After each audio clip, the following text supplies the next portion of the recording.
All right, guys, next up, we're going to do a quick vision review, and then we're going to focus a little bit more on perceptual deficits that we can see after a neurological event like a stroke.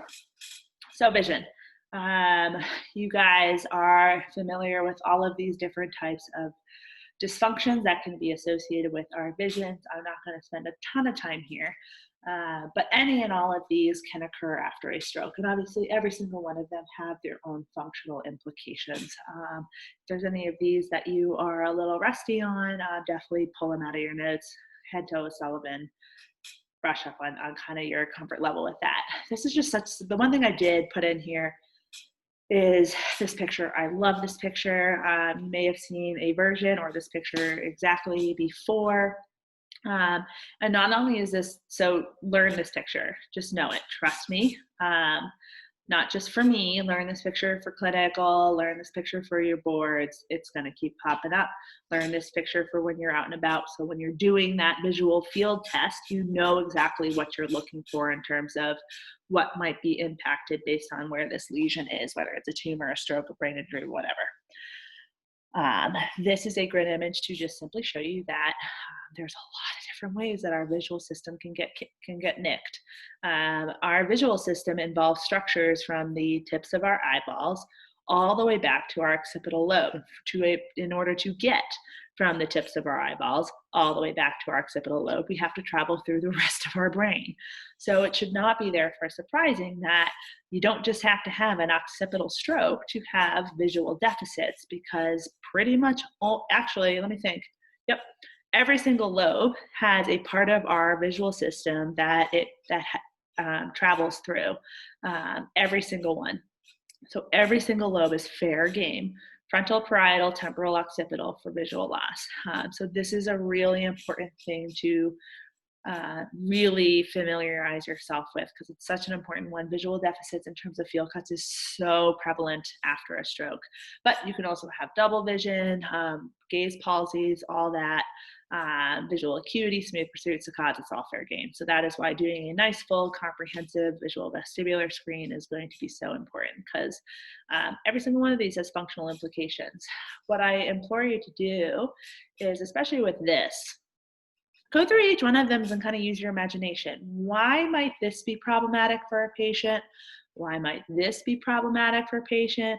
Why might someone who has a lower quadrant loss differ than an upper quadrant loss in terms of how it will impact their function? Will one impact their function more than another? I don't know. Think it through.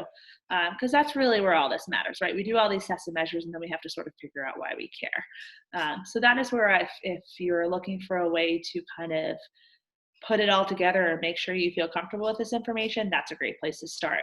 Based on where the lesion is, what are you expecting to see for vision, and how is that going to impact them functionally? And therefore, how can you start intervening on it? Okay. We're going to spend the majority of this next segment, though, is perception. Perceptual deficits are huge in the stroke population, and I will explain why in this population they're so prevalent in a second. But perception. So perception's a really funky thing. It's a little bit of an obtuse subject. A lot of these syndromes and impairments that we're going to talk about can be a little bit hard to wrap your finger around. But perception is our brain's ability to take incoming information from a variety of different senses. It could be visual, smell, auditory, tactile, whatever, and then pull from our prior knowledge, our problem-solving capabilities, what memories we have of whatever relates to this, take that sensory input and then integrate it back into whatever it is we are doing and whatever it is we are contemplating through. It's a very complex part of our brain function. And I love these pictures. So this is a great picture of exactly what perception is, right? You and I might see something and we will perceive it differently. Depending on where you stand on one side or the other of the six, you're either going to see a 6 or a 9. Neither one of these gentlemen are wrong. This picture down here is a super common optical illusion that you will see. The one on the left, depending on how your brain perceives this image right off the bat, you will either be seeing a woman looking over her shoulder with a hat with a feather over it, or an older woman with a kind of a bigger, rounder nose and a scarf over her head. Which one do you see? Or over here, you either will see it every time I look at this one, the first one that I see is a young woman kind of with maybe a 50s or 60s haircut. Or if you refocus your perception in your visual focus, you'll see a guy playing a saxophone. Here's his nose, there's his hair, and there's the saxophone. So it just depends on how your brain is perceiving an image. Okay, super interesting. So our brain's ability to perceive all of the sensory information that's coming in, tie it to all our memories, all that, that typically happens in our parietal lobe, and it typically happens on the right side. Not always, but our right side of our brain is a lot more in charge of our perceptual integration than our left. So a lot of these guys that we're going to talk about are very commonly seen with parietal loss. So what that means, we're going to talk about pretty soon that the most common type of stroke that we will see is a stroke that involves our middle cerebral artery, our MCA. Left is more common, but right is a close second, and our right MCA hits a good chunk, almost all of our parietal lobes. So if our right parietal lobe is commonly impacted in strokes, and our right parietal lobe is our perception center of our brain, perceptual problems are going to be quite common, and they range in level of severity and what they look like and how they present and how much or little functional implication they may have. The ones that I'm going to introduce to you, or hopefully reintroduce to you today, are the more common ones, but this list is far from complete. The most difficult one to deal with is this top guy right here. Anosognosia is a significantly severe, frustrating condition where a patient completely denies or has absolutely no awareness that anything happened or anything is wrong. So they could have absolutely no movement on their right side, but they will argue with you until until they're blue in the face that they can get up and walk and move and fine, and there will be no reasoning with them. It's an incredibly frustrating thing to work with as a therapist or anyone in the healthcare team. It's often difficult to get them to participate and to engage and to buy into what you're doing. The good news is that this typically does spontaneously resolve and start to get better within the first few months after a stroke. But until then, you got to take a lot of deep breaths with this patient. It's very difficult. Somatoagnosia is a little bit more user-friendly. These patients won't argue with you. That is so it's an impairment of our body schema. Our body schema is kind of our perception of how our body relates into itself, how one part of our body relates to another, and then how our body relates to everything surrounding us in our environment. And the somatoagnosia sort of looks like a proprioceptive loss. You might have some underlying proprioceptive loss because the regions of the brain are very close to one another.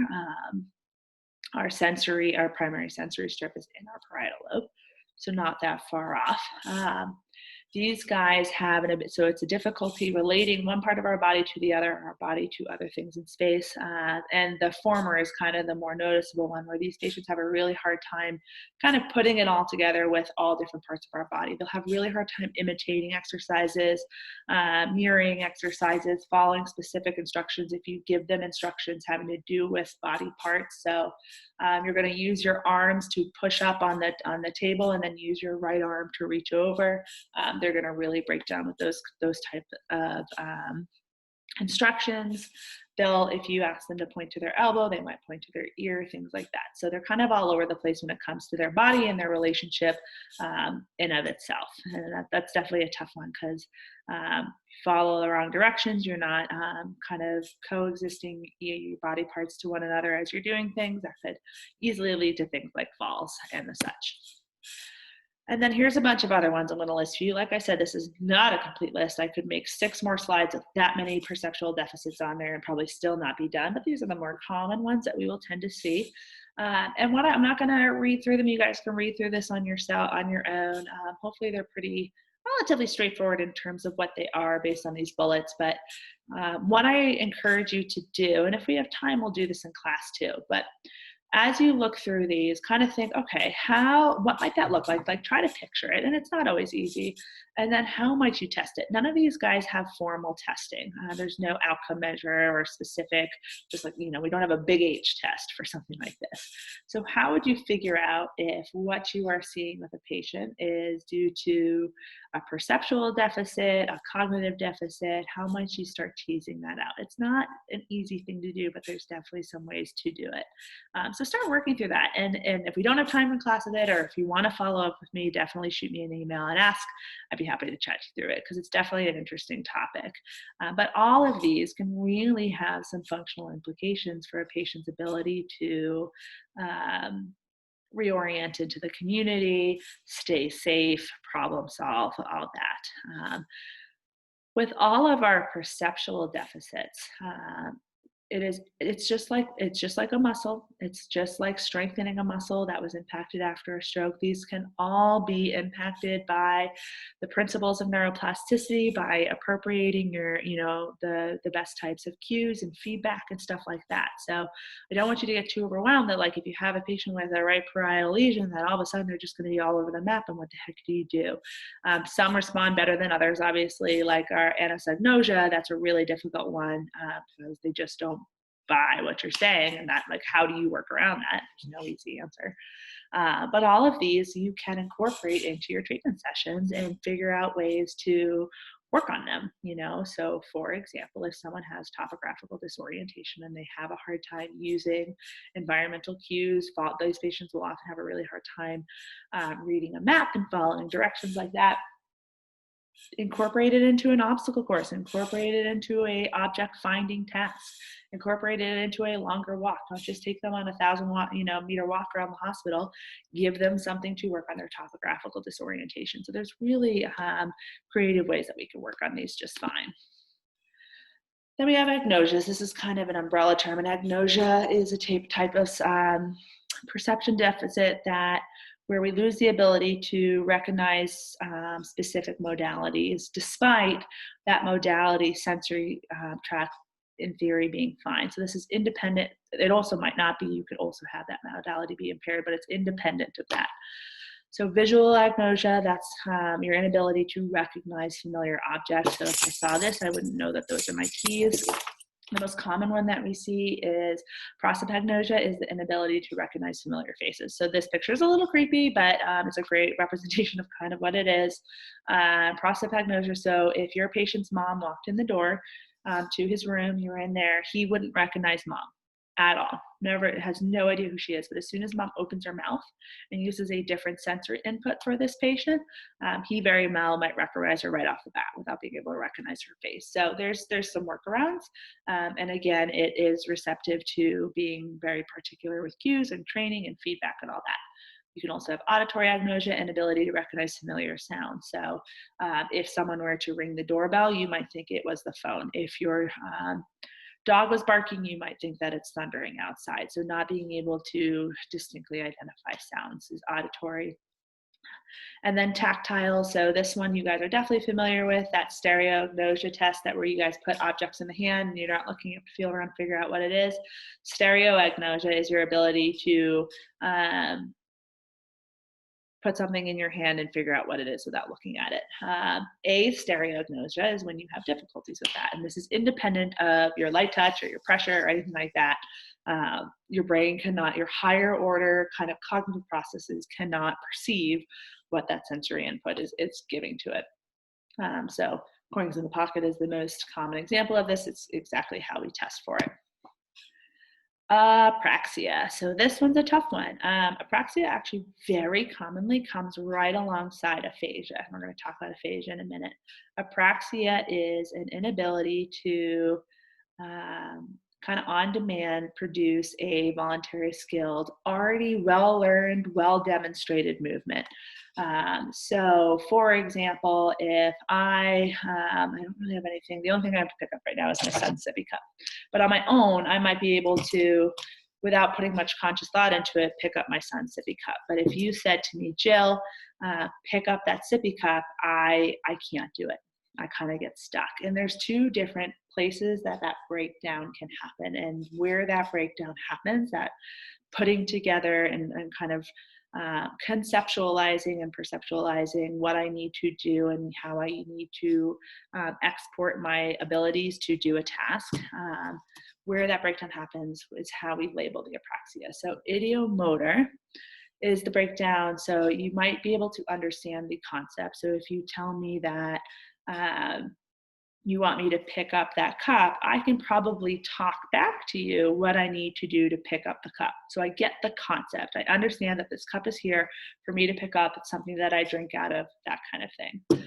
But then when I actually go to do it, I'm all talk and no walk. I can't finish the task or do it appropriately. That's ideomotor. There's a breakdown between the concept and the performance.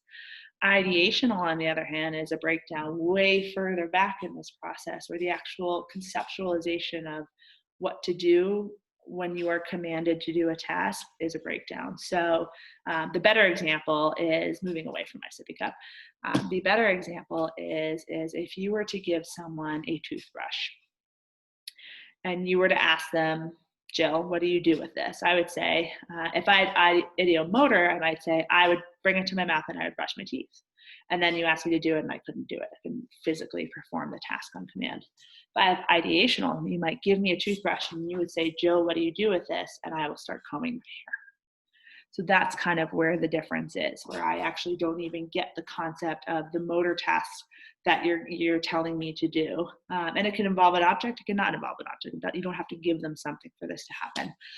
That's what the breakdown is. Apraxia is really tough because it's kind of a breakdown in motor control, if you will, where our brain just can't put it all together to be able to use what it's got. So even though we know that these are well-learned movements, you have the physical capability to do it, you break down when we have to put the concept, the skill, and everything together. And then we have neglect, good old faithful neglect. There's a lot of different types of neglect. Neglect is a failure to orient towards a specific stimuli. It can be any type of stimuli. We think of most commonly with neglect is visual neglect, and we'll talk about it. It doesn't have to be visual. You can have tactile neglect, auditory neglect, those types, motor neglect. Despite those systems being in theory okay. Now, you can absolutely, and often do, because these neglect tends to come with more considerable damage. You very often may have damage to those sensory areas too, but this is, again, independent of that. So independent of where that system is, our brain's not perceiving it. And so this will happen contralaterally, and about 90% of the time is seen with right-sided infarcts, specifically to our parietal lobes. This is a parietal symptoms and sided symptom pretty much across the board. And I really like this image for neglect because it kind of breaks down pretty well. So this is our brain, and this is a representation of how our brain takes in information and perceives it. Our right side does the majority of perceptual integration, regardless of where that information is coming from. This makes it seem like it's vision, but you could make this graphic for auditory, sensory, everything. Our right side does the majority of the work. Our left side helps out, but it doesn't do much. So if we knock out our right side, that is how much our brain is able to perceive. You get a little bit on the left, but it's not great, and you're completely locked, or on the right. And then we're completely knocked down on the left. Whereas if we lose our left hemisphere, our left parietal lobe, our right's able to kind of take over it for it pretty well. Now, you can absolutely have left neglect, you can have neglect with left-sided lesions. So you would be having right neglect. Careful with my words. It's just a lot less common because of how this diagram works. Tons of different kinds of neglect, and we classify neglect based on either or the modality of which we are neglecting, or the distribution in terms of where that modality is coming in from has a specific response from our parietal lobe. When we talk about modalities, as mentioned, the one that we think of the most is visual neglect. So our body kind of stops perceiving and integrating everything in our left visual field, which has a lot of functional implications. But like I said, you can also have auditory, tactile neglect as well. So despite normal hearing, if I'm talking to you on your left side, you do not hear me whatsoever. If I talk to you on the right side, you hear me just fine. Your hearing system's fine. This is independent of that. Despite potentially normal sensory, normal light touch, If I touch you on the left side, you're not integrating it. If I touch you on the right, you're fine. So there's different ways that that modality can show up when it comes to sensory input. And with sensory input, so auditory is there's no real like official testing for auditory other than you can kind of do a double simultaneous stimulation. Can you hear me on the right, left, and both sides? And if someone has auditory neglect, they'll probably extinguish one side when you do both sides.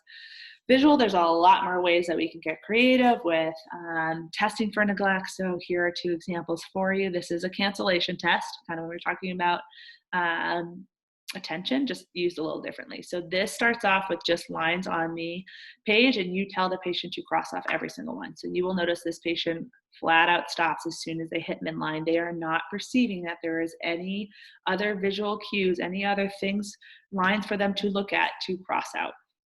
Okay.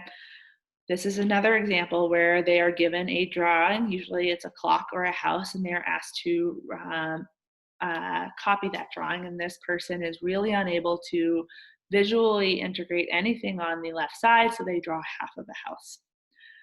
This is another great example where someone's only eating half of their plate. So there's a lot of different examples, that type of thing.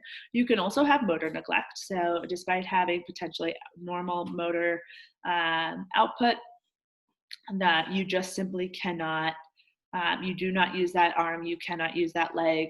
Again, despite maybe during more formalized testing with adjustments made, we're noticing that you do have the strength in there. It's a little less common than the sensory neglect. Motor neglect is really tough to definitively pick up on, but it can be there. And then another really interesting one is representational neglect. So representational neglect is a little bit more internal, where we lose the internal representation of entities. So the best way, so internally generated objects. So if you were to close your eyes and picture your childhood home, you should see a whole home, right? Someone, when they close their eyes with representational neglect, will only picture half of that home. If they went to that home, they would see the whole home. That's the difference. So how do we figure out how someone has representational neglect? Well, it's actually pretty easy. Instead of having them copy a picture of a house or a clock, you're going to give them a blank piece of paper with no clues or hints and just tell them to draw a stick figure house or a clock. Someone who has visual neglect may have an easier job when it's coming from an internal memory. They still might break down, but they might do a better job. Someone with representational will really struggle. Whereas if you give someone that picture of a house, someone with representational neglect will have no problem copying it because that's not an internal generated image. Crazy stuff. We'll also classify neglect based on distribution. You can have personal neglect, where you actually kind of lose identification and acknowledgement of your contralateral side of your body. So this is a perfect image of it. That body just ceases to exist. So the biggest way that you will see this, obviously it's no surprise that this will have a lot of functional implications. Body parts often get left behind when we're doing functional tasks. So if we're trying to, rotate and while sitting in a chair at bed, we often leave our arm behind, we forget all about it. If we're standing and we're going to try to walk, we will often kind of drag half of our body behind. During ADLs, this is a great picture. Someone may only shave half of their face. Okay, spatial neglect we split into, so that's kind of a lack of awareness of our external environment contralaterally, and we split up into peripersonal and extrapersonal, and that's kind of with and inside and outside of arm's length. So we can see that as well. Now, you're probably going through these neglects and being like, oh, one of these kind of sounds like the other, and how would I really be sure? Like, how would you know if someone has a tactile neglect versus a personal neglect? How would you know if someone had a spatial neglect versus a visual neglect? And there's, as you continue to familiarize yourself with these, and I'm not going to go too far into it today because, again, this is sort of your reintroduction, and I could do a whole unit on neglect. So again, if you want to follow up with questions, shoot me an email. We can talk through it more if this is something that really interests you. There's absolutely ways to start kind of whittling it down and narrowing out, but it's not easy. And sometimes you won't always know definitively what neglect we're looking at. And at that point, you just treat what you see, and you try to implement some of the strategies we're going to go over in class. Okay, and then another perceptual deficit involves our vertical orientation. So, um, there's a lot of different ways that we can have vertical disorientation. It can have vestibular undertones and have nothing to do with our parietal lobe. And that's usually what we'll see with a lot of midline disorientations. But then there's also a couple that are actually, or really one that's really associated with parietal lobe dysfunction instead of an issue with our cerebellum, an issue with our vestibular function, things like that. So when we think about vertical disorientation, we think of kind of a lateral pulsion. Someone might veer to the right, or retropulsion. And a lot of folks with Parkinson's can be retropulsive when they're standing, they fall backwards, stuff like that. That tends to be more involved with other regions of our brains as opposed to, and we can absolutely see that with CVAs, but now we're talking about parietal lobe dysfunction. The big guy that we see with vertical disorientation when it comes to parietal lobe dysfunction and perceptual dysregulation is Pusher syndrome. And we're going to talk about Pusher syndrome in class and kind of some strategies to go over it. In our optional lab, we did talk through this. It was good. And I think it'd be nice to just kind of share some of that with you, with the whole class for those that were not there. Pusher syndrome is a wild vertical disorientation where a person's idea, none like on some of these other pulsions, person's idea of what is literally up, what is vertical, is very distorted.